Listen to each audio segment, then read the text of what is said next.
Hello and welcome back to the Friend or Foe Heroic League. This is your friendly neighborhood shoutcaster, Sharigan, and I have joining me today, Torres. How's it going, Torres? Doing all right, man. Doing all right. How are you? I'm doing pretty well. I'm excited that we're starting off the day strong with INT versus Team Spear. So this is gonna.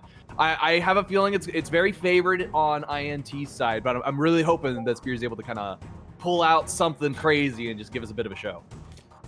Yeah, I mean, it's only the second week. Anything can happen. These teams sitting really just flip opposite records. But I mean, depending on how the draft goes and depending on where the wind blows between the other team, really can just go a win for either side.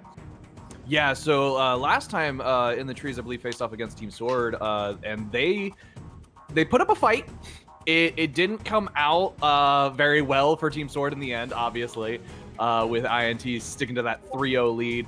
But it shows that that team has a lot of stuff to kind of maybe pull something out crazy, like get a little bit of improvement down, they'll be good.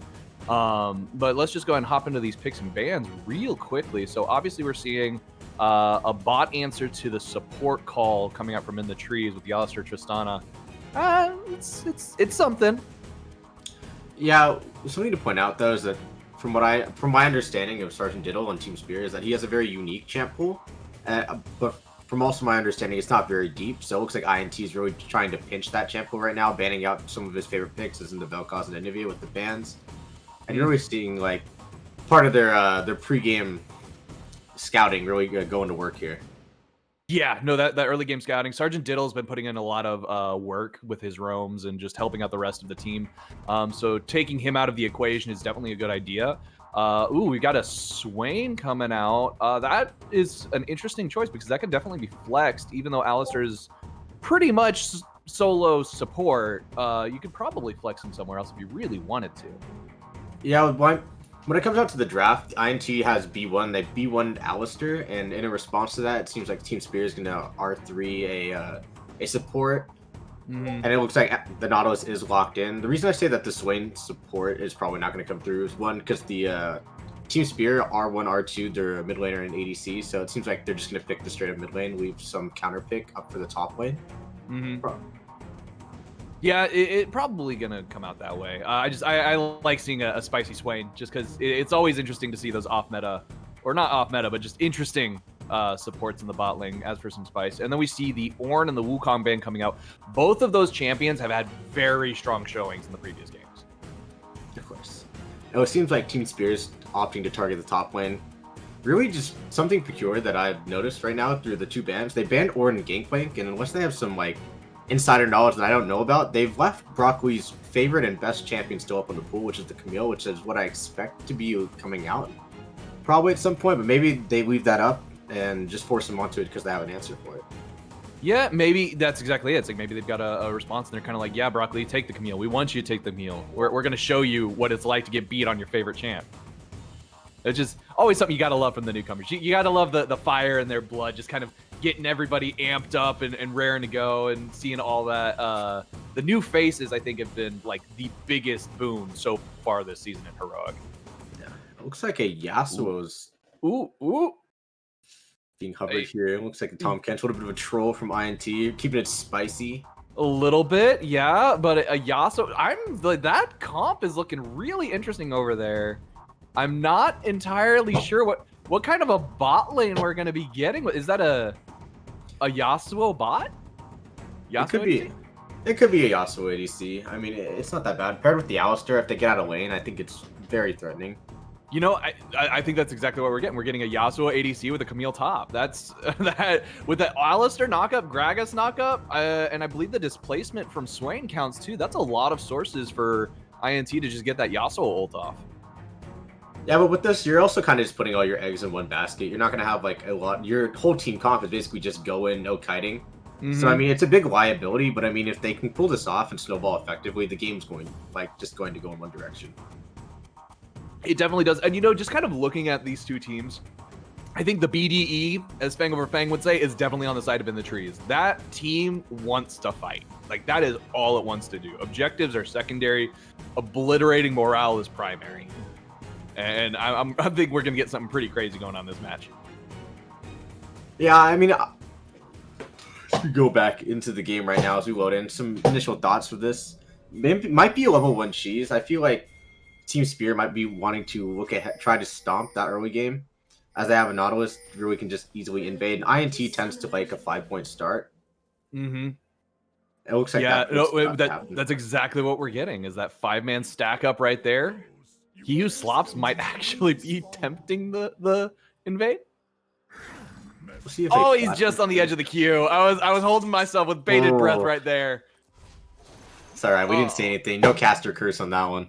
Yeah, no caster curse on that one. That was one of those things where it was kind of like my fingers were crossed, and Orphic is about to walk right into Bow Explode, get a little bit of damage off, but it's just going to be a nice little trade back and forth.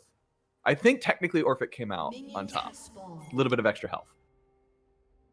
Yeah, I mean, it depends what the jungle... Looks like Bo didn't opt. But it looks like Broccoli's going to respond and just go right in on Orphic and kind of... Wow, already down to practically half health.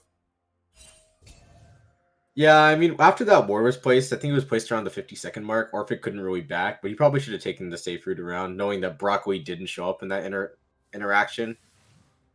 And honestly, just punished for it.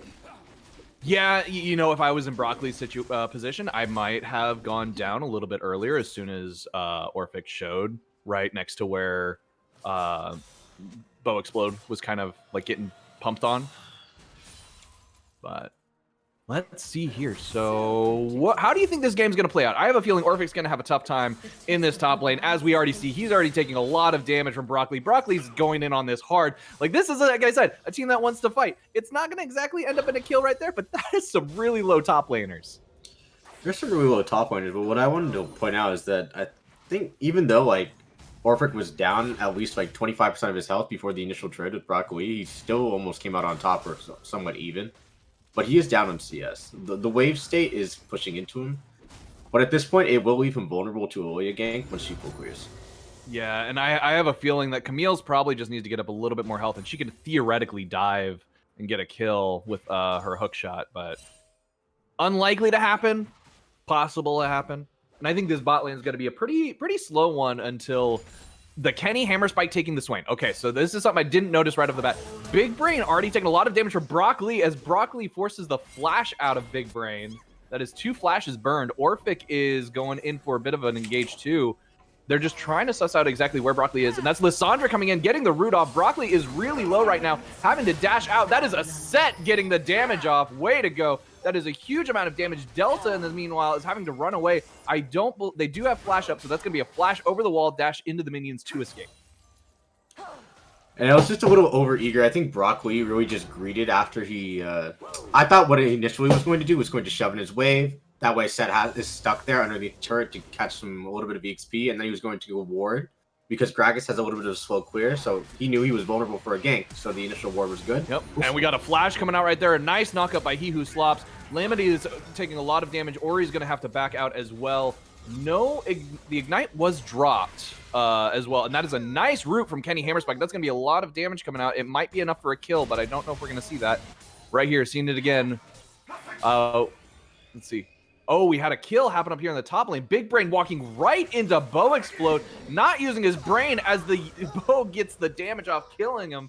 That was a little intense. A little counterintuitive to his name, but I mean, he greeted for the crab. He wanted it, and as a fellow jungler myself, you know, if you get the chance of getting the crab is just worth it, you know.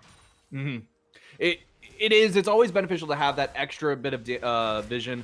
I'm not a fan of Ori hanging out here right now because Swain will be able to kind of just boop him and take a lot of his health out. But he does need to stick around for that EXP. Yeah, it's probably what they're thinking too, especially since he still has Flash and Exhaust. Being able to stay there would just catch him a little bit of EXP is just beneficial for him to stay there.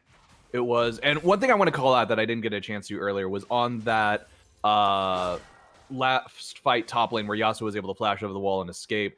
He used his wind wall to actually block, I believe it was something out of Lissandra. I think she threw out her Q and actually managed to avoid taking enough damage to die in that last fight. That was a few minutes ago, so y'all probably forgot about it at this point, but I just wanted to point that out, that was a beautiful wind wall, and I have a feeling we're going to be seeing a lot of those. I wanted to highlight Orphic's actually aggression when he went in 1v2. I think when he flashed in, he perfectly face breakered 2 of them. Not getting the stun, but enough for them to finish the kill despite having the Yasuo windwall blocking the Lissandra damage. Just being able to follow up and no hesitation really just netted them that kill. Yep, that exactly. And that was in his Haymaker to clean it up was also really nice. Right now we've got an obvious setup over by Dragon Pit coming out from the side of In the Trees. This is going to be easy Cloud Drake. I don't think Team Spear is going to be able to respond to this. So as a result, I really would rather see Lilia just start making her way top and get ready to go for that Rift Herald. Yeah, I mean, this is really just standard INT. They just force in the bot with their bot lanes. They really just like to shove it in and call their jungler over with a good back timing when their ADC goes back. That way they are able to pick up the free Drakes and start stacking them up. When we see their play like to snowball win game, it's normally off of the bot lane.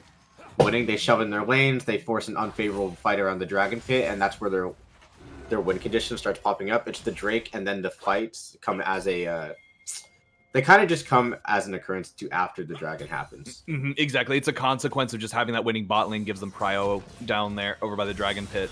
And look at that. That is some nice little back and forth coming out from Broccoli and Orphic. Honestly, I'm kind of surprised seeing Orphic do as well as he is against Broccoli. He's kind of like putting him on the ropes a little bit. Yeah, I mean, inherently in that one trade, Orphic did have a stacked wave and Broccoli opted to trade into it, despite there being at least 10 minions, so he took a lot of damage from it. So the trade is kind of skewed, but I mean, he is holding his own. Yeah, he is. Yeah, that trade individually, he's definitely holding his own. That was a nice dodge. The hesitation on the wall so he didn't walk into the center of the Haymaker. Yeah, you can And kind of see what. Sorry to interrupt you. I kind of see what Team Spirit's trying to do right now. If a Orphic was able to hold that wave for a little bit more, I think that they were planning a three-man dive as Lissandra was moving up top, and you saw the Lilia kind of hovering, deciding what to do. yeah, it looked like she wanted to go in for a gank, but it was going to have to wait for the wave to bounce, so she started to back off a little bit. But I feel like Orphic thought that Lilia was going to stick around. So you were talking about winning the game comes out of the bot lane from in the trees, and I think that's actually exactly why we see this bot lane comp on the side of Team Spear with the Tristana and the Nautilus. It's like it can be aggressive, but it's also got a lot of passivity to it, to where as long as you can just get Tristana pushed up onto a tower eventually, she's going to start taking them like crazy. But she has a decent enough damage where if they can see a mistake on In the Trees' part and capitalize on it, she's able to engage from a distance.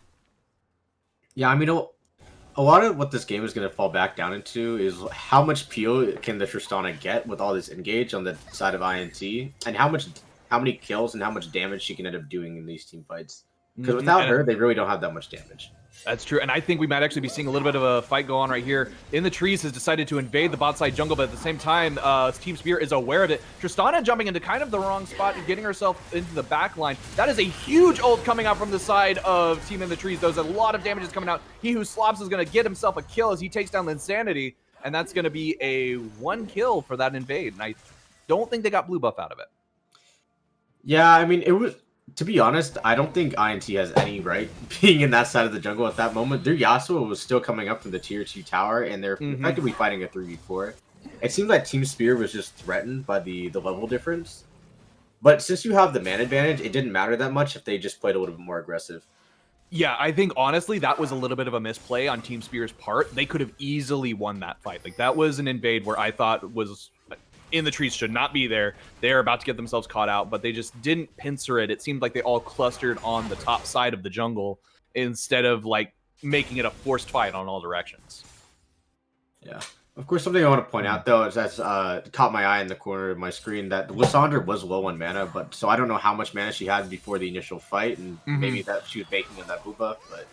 Yeah, same thing with Lilia. Lilia was at about a quarter of her mana, and look at this fight going on right here. Big Brain has walked once again right into Delta, not using his brain to figure out where he needs to be, taking a lot of damage, and that's going to be a forced back, almost giving up double buffs. And in the meantime, bot lane has got an easy fight going on. Linsanity is getting really low, and Kenny Hammerspike manages to pick up the kill. All right, so looking at this fight right here, let's see how this plays out. So we've got Ori looking for that hook. He's going to kind of... He gets knocked up as they have vision of him, and on that bush right there, he's just taking a lot of damage, a lot of free damage coming out from the Kenny Hammerspike. That AP is just shredding through the Alistar. In the meantime, Linsanity is not really doing auto attacks. He's trying to get some damage off onto Kenny Hammerspike, but isn't quite able to finish it off, and just gets smashed in the face by Swain Q.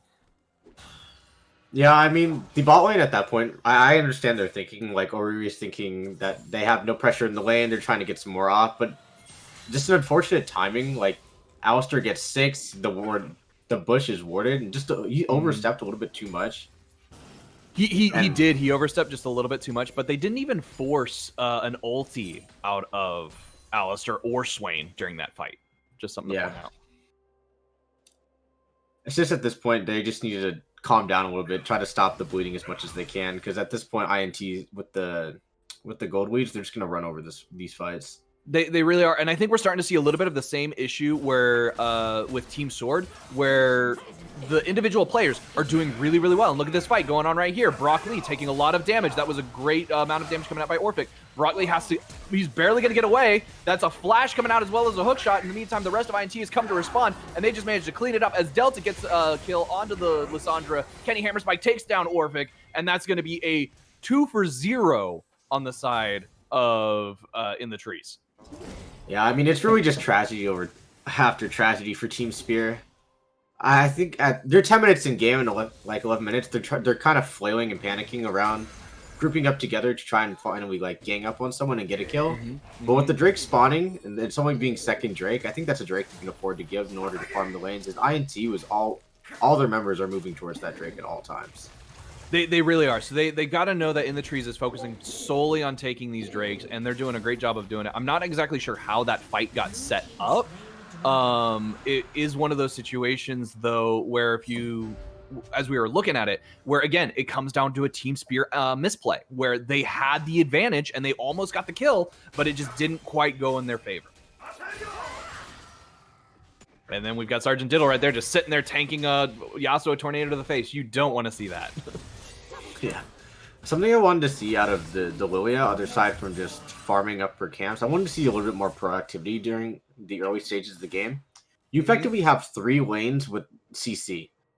You have the Nautilus for the engage, even if it gets stunted by the Alistair. You have a root for the Lissandra, and you also have a face breaker from the Camille, from the set to stop the Camille. But Lilia has opted into these low health clears, just free farming her jungle, and it hasn't really amounted to anything. She hasn't gotten jungle. She hasn't gotten any dragons. She hasn't gotten any lane pressure, and she hasn't even gotten Herald. Look at that. Tristan tries to jump away, but she gets hit by the Swain, gets pulled back, and is taking a lot of damage. That's an Ignite out as well. He Who Slops did a lot of damage to her, but wasn't quite able to take him down. We've got a nice pull coming out from Kenny Hammerspike as he manages to get the kill with his ultimate. And in the meantime, we got a fight going on in top lane that we're going to have to rewind for a little bit. That was a poor Brock Lee getting taken down finally. In the meantime, we've got Drowsy coming out, and that's a nice bow exploding right there. Delta taking a lot of damage as well. That is a huge Yasuo tornado as that damage comes out. That is a massive turnaround. Delta might actually be able to pull this out. We've got our... Yeah, he's just going to be able to walk out at this point, dodging the Lily Q, splashing over the wall, trying to get himself an extra kill, but Lily is walking right into there, but that's going to be a tower shot that takes him down.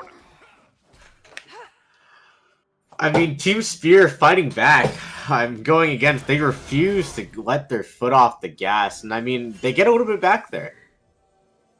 That they do. So let's see. As we're watching this, it looks like Orphic was able to catch out Brock Lee. That was a nice pull, stopping the Camille hook shot, keeping him from getting out of there. That was really well done. And then Bow Explode coming over the wall right here, taking a lot of damage, gets put asleep by Lilia, taken out almost instantly. And in the meantime, you've got Yasuo doing Yasuo things, getting the 3-man ultimate. It's just, this is a little bit of a misplay by Spear. They did really well. This is some micro misplays, but and that was that dodge almost looked a little bit sus right there. I don't know about if you're seeing the same thing I'm seeing. It looked like he kind of pulled back a little bit early. I don't know how he had vision of that.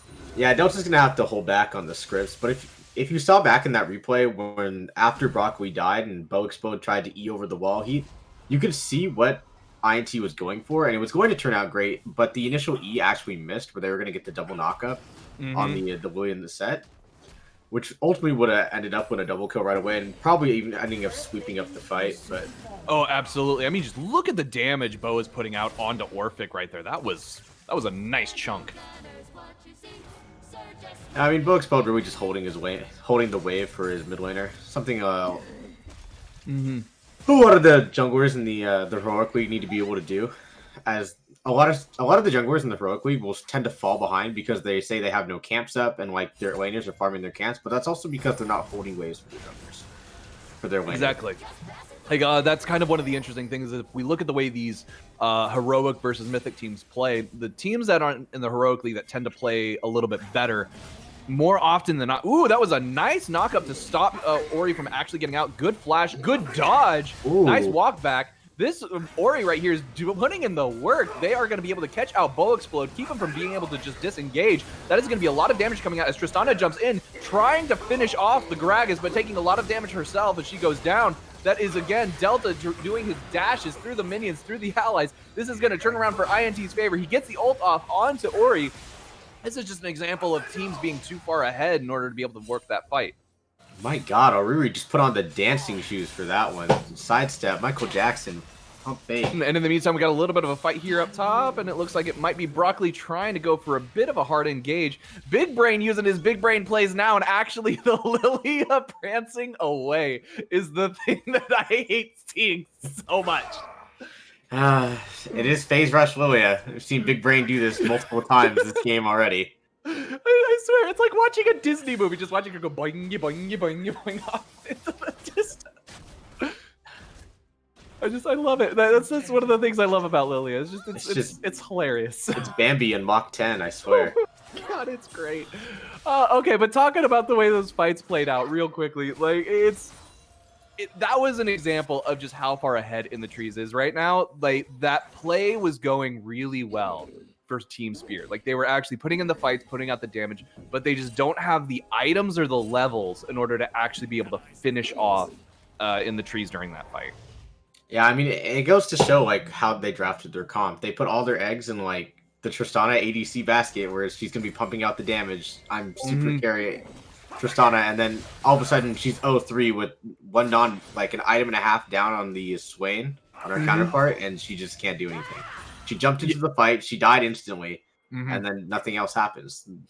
Well, so yeah, when she jumped into that fight, I feel like her positioning was a little bit off. She needed to jump in to try to continue the gauge. Look at that! Lilia sees the red shadows and just instantly gets popped. Oh, that's rough. That's like the worst thing to see when you have a sweeper. It's like you just see the red images pop up in the bush, and you're just like, uh-oh. You have to embrace death at that point. At this point, you have to know that INT is playing for Drakes. They're stacking it up. You don't have any vision control on that side of the map. You kind of just have to concede that board. Look at Orphic putting in the work. That is a lot of damage coming out, getting the kill and the tower dive. Way to go, Orphic. But in the meantime, we got Delta coming up here to basically go, oh, you're going to regret that, my friend. But in the meantime, Orphic isn't taking any crap from Delta. Not at all. Look at that. Sergeant Diddle coming in with the assist as well. Oh, that was a Yasuo ult to stop the back from Sergeant Diddle. That is an ult coming out, and I'm pretty sure it was a QSS or a cleanse coming out from Yasuo in order to prevent that being locked in. That is a lot of damage coming out as Kenny Hammerspike goes on a rampage, taking down the set. Ori getting knocked back into the fight, tries to hook away, but is not able to hit the wall and just gets taken down. Yeah, I mean, that play starts off great. I mean, Orphic plays the 1v1 excellently. Brock Lee tries to escape kind of his hands that were coming out, rated E for everyone with that Hextech ultimatum, but ultimately drops down. Yep. And I get what they're trying to do. Like, the Lissandra TP's up, maybe they can get another kill because Joshua was kind of coming through the lane, not in a safe spot, and you just saw INT taking the Drake. But they had taken it so fast and rotated tops so quickly that it just, all of a sudden, INT, the whole team is up in the top lane, and all of a sudden that play just really just goes down the drain.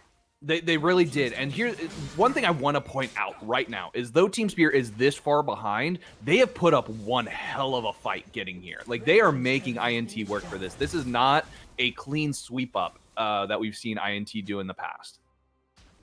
Yeah, I mean, this is like, they're down, I want to say, like 7k gold, and they're still putting up a hell of a fight.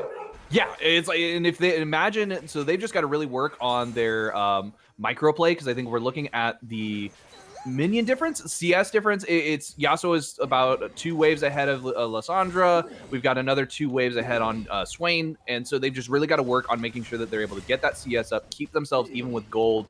And if they can get that shutdown that's currently on Swain, Alistair, and Yasuo, that's going to be huge for them. And you can really just see the look at this. Orphic is playing with. Just putting broccoli in his place. He knows how to eat his vegetables. Oh my god. I guess we know the answer from draft, what I was saying earlier. They do have an answer to Brock Lee's Camille, dude. That I have to wonder if this is kind of shaking Brock Lee a little bit. It's definitely not showing in his play right now, but this is probably the most on the ropes we've seen him in a while. Yeah, I mean, from my understanding of the matchup, I know it's set favored at this point in the game, especially being an item up. That Bramble Vest and play to Steel Caps is really hard for Camille to play the game. But I mean, some of these trades he took in lane, I don't think he should be this far behind. Yeah, absolutely. I feel like it goes to say the skill level difference of Orphic actually just straight up knowing his champion, maybe just a little bit better and knowing his limits. It definitely seems that way. And we've got a Rift Herald dropped in the mid lane. That is going to be an easy double tower pickup for the side of In the Trees. I feel like Spear took a little bit too long to respond to this push in the mid lane. Yeah, I mean, as our attention was focused on the bot side, it seemed like... Look at that, we got He Who Slaps diving under turret. That is a nice ultimate coming out from the side of Gragas, knocking a bunch of the main guys back. That's a huge amount of damage coming out. A massive shield on the side of Orphic, but it's not going to be enough as they all get taken down. This could very well be an ace, because we've got poor Lissanity being the only one left as a double kill goes over to Gragas. Delta, in the meantime, trying to dive back there, get that ace off, but just isn't quite able to get it. Yeah, it looks like INT is just running this game over. I mean... Team Spear has been putting up a great fight, and even Lilia landing that 4-man sweep. But at the end of the day, it looks like Team Spear is just not on the same page. It looks like INT is just poising to end the game right now. 20 minutes in. They are looking to end this game right now. I feel like they're doing that for two reasons. One, because they can go for that, but at the same time, they know that if they give Team Spear any opportunity to come back into this, they're actually gonna be able to finish up. Look at that. That's a shutdown going over to this Team Spear right there as they take down He Who Slaps. Bo Explode is just kind of like walking it out as he waddles away. They're just not quite able to catch up to him, but he turned around and Lilia gets the bowling ball into his face. Oh, he's getting mean for that one. You could see him not knowing what Predator does, because you could see the animation and the sound effect. He popped Predator while he was running away, and then he turned around to try and get the speed bonus, and it just came to bite him right in the butt. It was definitely an at this moment he knew situation. And we've got Kenny Hammerspike fighting Ori, taking a lot of damage, just barely walking away from the Lilia, but is actually, now that Lilia's here, Big Brain is having to run away. Ori basically going to give himself up at this point. But we've got the rest of Team Spear coming down, so we might actually see, it looks like Orphic is like, you know what, I want that Swain. I want him so bad, but they're like, no, Drake first, then we'll worry about him. Yeah, I mean, if anyone gets caught in the never move by Swain, they instantly just die. It's just too much burst damage. There's way too much burst damage, and unfortunately, we've got He Who Slops and Delta coming over to assist with his Dragon Take that basically makes Team Spear turn around. Big Brain trying to farm his camps, but just isn't able to, as Delta says, thanks for the leash. Yeah, I mean, at this point, it's INT with the Ocean Soul. They're kind of just splitting up the map. Well, kind of just shoving the inhibitor minions down. They've even called Broccoli down to the mid lane. We got some dancing shoes on Sergeant Diddle as well. The nice flash to get knocked away rather than back in to avoid the kill. But this is definitely an In the Trees win. They've got this game on lock at this moment, and that is a huge amount of just tank on their side with He Who Slops and Bo Explode. It's just it's so tough for Team Spear to come out of this if they can at all. Yeah, I mean, the inhibitor's up. They're against the Ocean Soul, but I mean, if Team Spear can hold out against a wave against this, I mean, let's see if they can clear the wave. Look at that, the belly bump to go gold, and they're going to go ahead and go in on this fight. They're completely ignoring the towers. They just decide to go for the kills instead. Delta goes on a rampage. That is a lot of the Yasuo damage coming out. Red turret gets taken down by Camille. That's a quadra kill going over to Yasuo. They're like, hey, give Lilia the penta. Big Brain gets left the game as Yasuo takes him down for the pentakill. I wasn't sure who got that. That was insane. Man, a bald noob has to watch out because their substitute mid laner is putting on a show. Jeez Louise, that was absolutely, that was a crazy win for In the Trees. The poor Lilia leaving the game at the very end, I have to feel like that's a little bit of a, maybe the internet just disconnected at the absolute wrong possible time to give up that pentakill. But I think that's the second pentakill we've had so far in FOF. And I can't remember if it was In the Trees who got the first as well, off the top of my head. I remember Kenny. I think Kenny did get. Kenny got the first one. I think, okay. Yes, I want to say he got the first one on Smira. So that means that now Kenny has a pentakill. The substitute on In the Trees has a pentakill, which means that the rest of In the Trees needs to bring up the slack and hurry up and get theirs so they can just have the 5-man pentakill team. I mean, 5 of the 10 players in the top KDA are for the top in the league for KDA are INT players. I want to say ranked somewhere between 3rd, 4th, 5th, and then 8th and 9th. And it really goes to show because of their games are so bloody. But even though their games are so bloody, they're not making that many mistakes, whereas their death count isn't that high. And these games are getting kind of just getting cleaned out like fairly fast. And that goes to show a lot about their macro and their game decision, how they're able to extend their lead once they get one. Definitely. And it's one of those situations where it was it's really unfortunate to see Team Spear get taken down this way. However, I do want to say that with their gold difference and with the kill difference, putting up the fight that they did is just, it's a testament to their skill level. And I think it's something where both Team Spear and Team Sword have shown they can put In the Trees up against the rope. Like, and they start getting it right up next to it, but they're not quite able to close it out, essentially. So yeah, I really look forward to seeing what they're doing later. Yeah, we already know a lot about INT, their play style and such, so I'm not going to go much into depth from that. But what I can see from Team Spirit is a team that needs to put a little bit more, kind of just more of a stop sign on their players. Some of the plays that they're making, they don't need to extend some of these, like some of these plays. In some cases, they work out, right? Maybe in that top Hmm. fight or in this bot fight, maybe something will happen. But I mean, overall, some of these plays are just an overextension and out of desperation. Or if they slowed it down a little bit and maybe just, I want to say just think about it, but I mean, like, just slow down the game state a little bit and had a little bit more room to breathe. I feel like they'd be making much more calm decisions, and that would lead them to more wins. Yeah, absolutely. Just it's if you're going up against the trees, you need to assume you're going to be playing from behind. So you just got to kind of play with a comp that's designed to do that. With that, I think we're ready to take a quick break. We'll be right back with an interview, and then we'll have the next set of games coming up very soon. Stick around.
Hello, folks. Welcome back. It's Chris Edgeworth here again doing the interviews.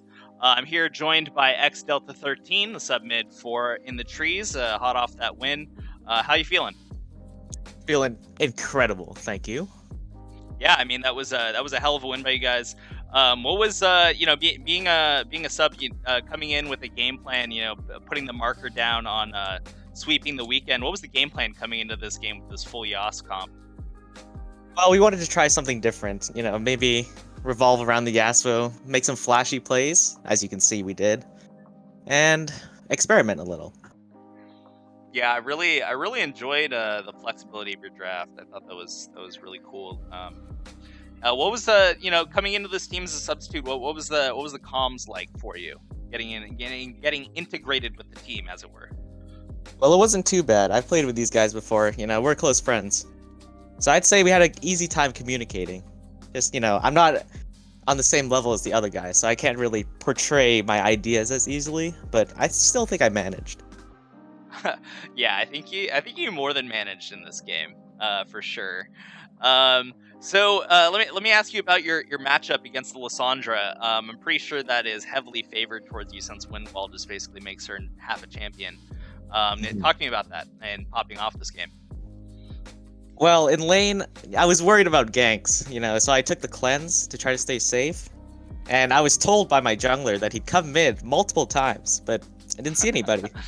So the lane was pretty stale, because, I didn't try to fight. Thought Mr. Bow Explode would come in and start the Bow Explode show, but it didn't happen, unfortunately. Yeah, as the casters alluded to, I think that guy has a questionable understanding of what that red wolf rune does, and how it's supposed to lead you to getting those big flashy ganks off. So maybe you should have come through. You could have popped off a little sooner, put you a little bit more at ease. Well, certainly, want to thank you for joining us, X Delta 13. Do you have any final thoughts before we go into the next game? I like to say, I think it's about time I retire. This place is not giving me enough competition. Fair enough. Going out on the big W. I love the energy. Well, folks, I want to thank XL13 again for joining me. Folks, we'll be right back with PTP versus Falcon. Don't touch that browser. Thank you for having me.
What makes you an exception?